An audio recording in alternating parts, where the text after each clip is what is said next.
Good morning students, myself Rajnish Yadav. देखिए, हमने इससे पहले वीडियो में आपको बताया था कि नॉन फाइनाइट एंड फाइनाइट क्या होता है। ये नॉन फाइनाइट एंड फाइनाइट का जो हमारे इंग्लिश ग्रामर में बहुत ही इम्पोर्टेंट वर्क होता है। इनका जो फंक्शन होता है बहुत ही स्पेशल होता है, क्योंकि हमें जब तक फाइनाइट और नॉन फाइनाइट की नॉलेज यदि नहीं होती है तो हम इंग्लिश ग्रामर को ठीक से ना समझ पाते हैं और ना हम किसी दूसरी बात को ना अपनी बात को व्यक्त कर सकते। तो ये आप देख रहे हैं कि इनफाइनेटिव प्रायः दो प्रकार के होते हैं, जिसको मैंने आपको पहले भी बताया था कि इनफाइनेटिव दो प्रकार के होते हैं, जिसको फुल इनफाइनेटिव या हम इसको इनफाइनेटिव कह सकते हैं, टू इनफाइनेटिव के रूप में कह सकते हैं, या इसको इनफाइनेटिव विद टू। ये तीनों का मतलब एक ही होता है। अर्थात नेक्स्ट है आपका बियर इनफाइनेटिव। दूसरा बियर इनफाइनेटिव का मतलब होता है कि ऐसी क्रियाएं, ऐसी वर्ब जो होती हैं जिनके साथ हम अगर हम किसी भी इनफाइनेटिव का प्रयोग करते हैं तो उसके लिए हमें बियर इनफाइनेटिव उसके साथ विदाउट टू का प्रयोग करना पड़ता है। ये हमारी निम्नलिखित वर्ब हैं जो हम आपको नेक्स्ट वीडियो में आपको डिस्क्राइबली बताएंगे आपको। जैसे आपका प्लीज है, please, here, see, need not, feel, dare not, make, let, bid, watch, behold, know. ये ऐसी वर्ब हैं यदि इनके बाद हमें किसी इनफाइनेटिव का आवश्यकता होती है। अगर हम इन जो मैंने अभी आपको जो उपयुक्त क्रिया बताई थी, इन क्रियाओं के साथ यदि हमको इनफाइनेटिव की आवश्यकता होती है तो हमें ये बाकी जो इनफाइनेटिव करेंगे हम उसी के लिए हम बियर इनफाइनेटिव कहते हैं, विदाउट टू। उसके इन इनफाइनेटिव में हमें किसी भी प्रकार से टू का प्रयोग नहीं करना है, जो मैंने अभी आपको गिनाई थी। Please, here, see, need not, feel, dare not, make, let, bid, watch, behold, know. इन क्रियाओं के साथ हमें बियर इनफाइनेटिव का ही प्रयोग करना होता है। नेक्स्ट आप देख रहे हैं full the function of infinitive. The function of infinitive, infinitive का फंक्शन होता क्या है। इनफाइनेटिव आप देख रहे हैं यहाँ पर, इनफाइनेटिव एक वर्बल नाउन है। मैंने आपको पहली वीडियो में आपको बताया था कि ये वर्बल नाउन है, अर्थात ये क्रिया वर्ब से बनती हैं, लेकिन वर्ब से बनने के साथ साथ ये वर्ब का कार्य नहीं करती हैं। एक प्रकार से ये नाउन के रूप में समझने वाली क्रियाएँ होती हैं। इसका प्रयोग नाउन के स्थान पर किया जाता है। जिस प्रकार किसी वाक्य सेंटेंस में नाउन का फंक्शन होता है, उसी प्रकार इनफाइनेटिव भी कार्य करता है, अर्थात यह उन सारे फंक्शन को परफॉर्म करता है जो एक नाउन के द्वारा परफॉर्म किए जाते हैं। इनफाइनेटिव निम्नलिखित प्रकार के फंक्शन को परफॉर्म करता है। आप समझ रहे होंगे अब कि ये जो इनफाइनेटिव जो क्रियाएं होती हैं, मैंने आपको पहले बताया था कि तीन प्रकार की होती हैं, इनफाइनेटिव, जीरंड एंड पार्टिसिपल। ये क्रिया के रूप में बेशक होती हैं, क्रिया दिखाई देती हैं, हम समझते हैं कि वर्ब हैं, लेकिन ये कभी भी वर्ब का कार्य नहीं करती हैं।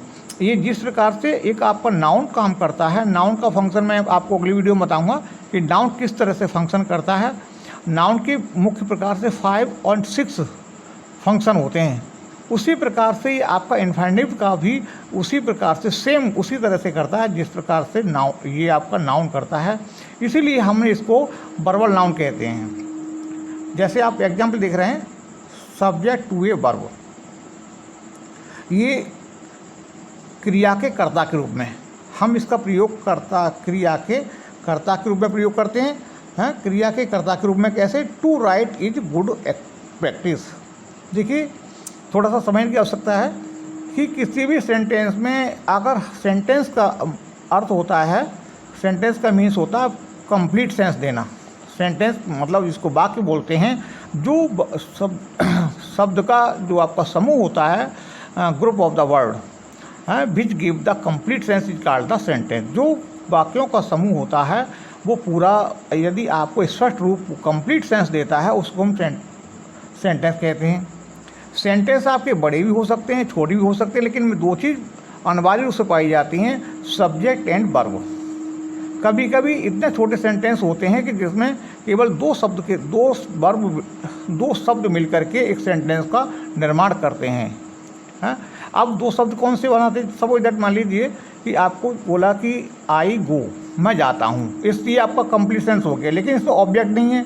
तो इसमें दूसरा जो काम है ये निर्भर करता है कि ट्रांजिटिव वर्ब है या इंट्रांजिटिव वर्ब। ट्रांजिटिव वर्ब के लिए ऑब्जेक्ट की आवश्यकता होती है, लेकिन इंट्रांजिटिव वर्ब जहाँ जिस वाक्य में प्रयोग करते हैं वो वहाँ पर आप ऑब्जेक्ट की आवश्यकता नहीं होती है। जैसे मैंने आपको एग्जाम्पल बताया था, आई गो, मैं जाता हूँ, आई सिंग, हाँ, मैं गाता हूँ या मैं गाती हूँ। इनमें आप देख रहे हैं ऑब्जेक्ट की कोई भी आवश्यकता नहीं है, बाकी कंप्लीट अर्थ दे रहा है। तो दो चीज़ अनिवार्य रूप से पाई जाती हैं, सब्जेक्ट और प्रेडिकेट। सब्जेक्ट प्रेडिकेट में क्या होता है? क्रिया का कर्ता और वर्ब, ये दोनों चीज़ होना अनिवार्य है। तो आप देख रहे हैं यहाँ पर कि to write is good practice, लिखना बहुत बड़ा अभ्यास है, बहुत अच्छी प्रैक्टिस है। हम राइटिंग लिखते हैं, अगर हम समझ देर बैठना, ये एग्जाम्पल दे रहा हूँ मैं आपको, बता रहा हूँ दूसरा कि लिखना एक बहुत बड़ा अभ्यास है, बहुत बड़ी अच्छी है स्किल है, हमारे अंदर एक डेवलप होती है, एक नई इस प्रकार से एक जो कला विकसित होती है वो राइटिंग के लिए, राइटिंग से होती है। इसीलिए क्या है, to write is a good practice, लिखना एक बहुत अच्छी राइटिंग शैली हमारी जो होती है, बहुत अच्छा अभ्यास है।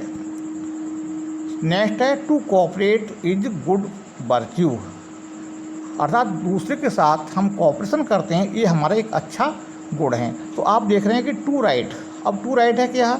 टू राइट इज क्रिया है, इज क्रिया का सब्जेक्ट है टू राइट। ये आपको दिखाई दे रहा है कि ये राइट वर्ब है, लेकिन वर्ब नहीं है, दोनों इन्फिनिटिव मिल कर के और इस क्रिया का सब्जेक्ट है और इसका ये ऑब्जेक्ट है। अब गुड क्या है? गुड इस प्रैक्टिस को इनको मॉडिफाई कर रहा है, ये इसकी विशेषता बता रहा है। दूसरा आप देख रहे हैं, दूसरे नेक्स्ट सेंटेंस में, to cooperate is good virtue, हाँ, दूसरे की मदद करना, दूसरे के साथ कोऑपरेशन करना अच्छा गुण है। तो ये देख रहे हैं आप, टू कोऑपरेट, ये टू कोऑपरेट क्या है? ये नाउन का कार्य कर रहा है, इज क्रिया का आपका, इज जो आपका वर्ब है, इस क्रिया का आपका सब्जेक्ट है।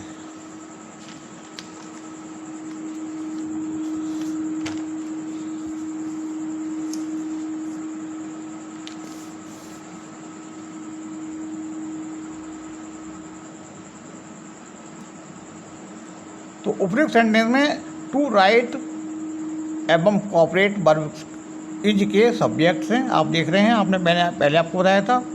दूसरा फंक्शन होता है इसका object to a transitive verb. Object to a transitive, थोड़ा स्ट्रेस देके पढ़ेंगे आप कि object to a transitive verb, transitive verb का सकर्मक क्रिया के कर्म के रूप में।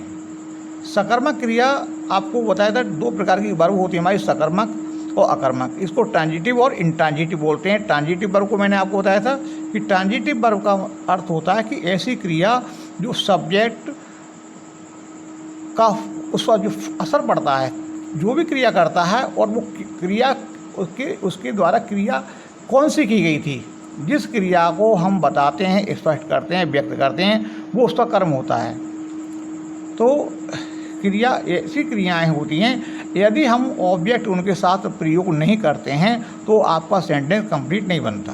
इसी प्रकार से आप देख रहे हैं आप कि सकर्मक क्रिया के कर्म के रूप में, जैसे आई वांट टू रीड, आई क्या हो गया? सब्जेक्ट हो गया। वांट इसकी क्रिया है, टू रीड मतलब पढ़ना। अब आप देख रहे हैं, आप कहीं सोचते हो कि आई वांट टू रीड भी क्रिया है देखने में और वांट भी क्रिया है, लेकिन ये वांट ही आपकी जो वास्तविक क्रिया है वो आपकी वांट है। टू रीड आपकी एक वर्बल नाउन है, ये इस वांट क्रिया का ऑब्जेक्ट है। आई वांट में क्या चाहता हूँ? मैं पढ़ना चाहता हूँ। आप समझ गए होंगे अब कि यहाँ क्रिया का ऑब्जेक्ट हुआ मेरा। जब हम किसी क्रिया में हम क्या लगाने से, आई वांट, मैं चाहता हूँ क्या? पढ़ना चाहता हूँ, तो हमें ये इसके साथ में जो आंसर मिला, इसी को हम कहते हैं कि ये क्रिया का, इस क्रिया का ऑब्जेक्ट है, और वो ऑब्जेक्ट किसके द्वारा संपादित हो रहा है? सब्जेक्ट के द्वारा। नेक्स्ट देख रहे हैं आप, ही वांट टू राइट, वह क्या चाहता है? लिखना चाहता है। तो ही सब्जेक्ट है इस क्रिया का, इस क्रिया को किसके द्वारा संपादित किया जा रहा, ही, उसके द्वारा। और वह चाहता क्या है, टू राइट, लिखना चाहता है। तो ये लिखना आप देख रहे हैं, ये आपका क्रिया नहीं है, ये आपका ऑब्जेक्ट है, इस वांट क्रिया का ऑब्जेक्ट है। तो पूरा सेंटेंस हुआ ही वांट टू राइट में लिखना चाहता है। इन दोनों वाक्यों में सेंटेंस में वर्ब वांट के ऑब्जेक्ट क्रमशः टू रीड टू राइट हैं। ये दोनों इसके इंट्रांजिटिव हैं, इंट्रांजिटिव ऑब्जेक्ट हैं, ये दोनों इन्फिनेटिव के रूप में हैं। थर्ड इसका फंक्शन होता है verb object to a preposition. ये प्रीपोजिशन का भी ऑब्जेक्ट होता है। प्रीपोजिशन आप नेक्स्ट वीडियो में हम आपको बताएंगे प्रीपोजिशन का क्या फंक्शन होता है, और तब आप समझ सकेंगे इसके संबंध में गहराई से। तब तक आप इस पर थोड़ा विचार कीजिए। Object to a preposition, preposition के ऑब्जेक्ट के रूप में, जैसे the train is about to leave, the train is about to leave, अर्थात ट्रेन गाड़ी जाने वाली है। तो ये अबाउट आप देख रहे हैं, ये प्रीपोजिशन है। तो यह हमें बता रहा है कि ये इस क्रिया का है, इस क्रिया के लिए साथ में इसका प्रीपोजिशन है। और इसी प्रीपोजिशन का ऑब्जेक्ट क्या हुआ, टू लीव, छूटने वाली है, गाड़ी छूटने वाली है। Next, she sat down to take rest, वह she sat down to take rest. आप देख रहे हैं कि वह बैठ गया, आराम करने के लिए बैठ गया। ये इस वाक्य को पूरा कर रहा है। रेस्ट क्या है, इसके में आपका ये पूरक के रूप में है। He sat down to take rest, to take क्या लेने, यानी इसका ये आपका इस क्रिया का ऑब्जेक्ट है, ऑब्जेक्ट का इसको पूरक बता रहा है कि वह आराम करने बैठ गया। तो उपयुक्त सेंटेंस में टू लीव तथा टू टेक क्रमशः अबाउट तथा डाउन प्रीपोजिशन के ऑब्जेक्ट हैं। आप समझ गए होंगे अब कि इन्फिनेटिव के क्या क्या फंक्शन होते हैं। इन्फिनेटिव उसी प्रकार से कार्य करता है जिस प्रकार से आपका नाउन कार्य करता है। ये इसी के लिए इसको वर्बल नाउन कहा जाता है, या इसको आर्टिफिशियल नाउन कह सकते हैं, कृत्रिम नाउन कह सकते हैं। वैसे तो आपने नाउन के विषय में आप पढ़ा है कि नाउन 5 प्रकार के होते हैं, proper noun, common noun, abstract noun, collective noun and material noun. इस प्रकार से आपके 5 नाउन होते हैं। ये नाउन कहाँ से आ गए, ये सब नाउन हमारे द्वारा बनाए हुए होते हैं। क्रियाओं, जिन क्रियाओं से हमें नाउन बनाते हैं उसको हम वर्बल नाउन बोलते हैं।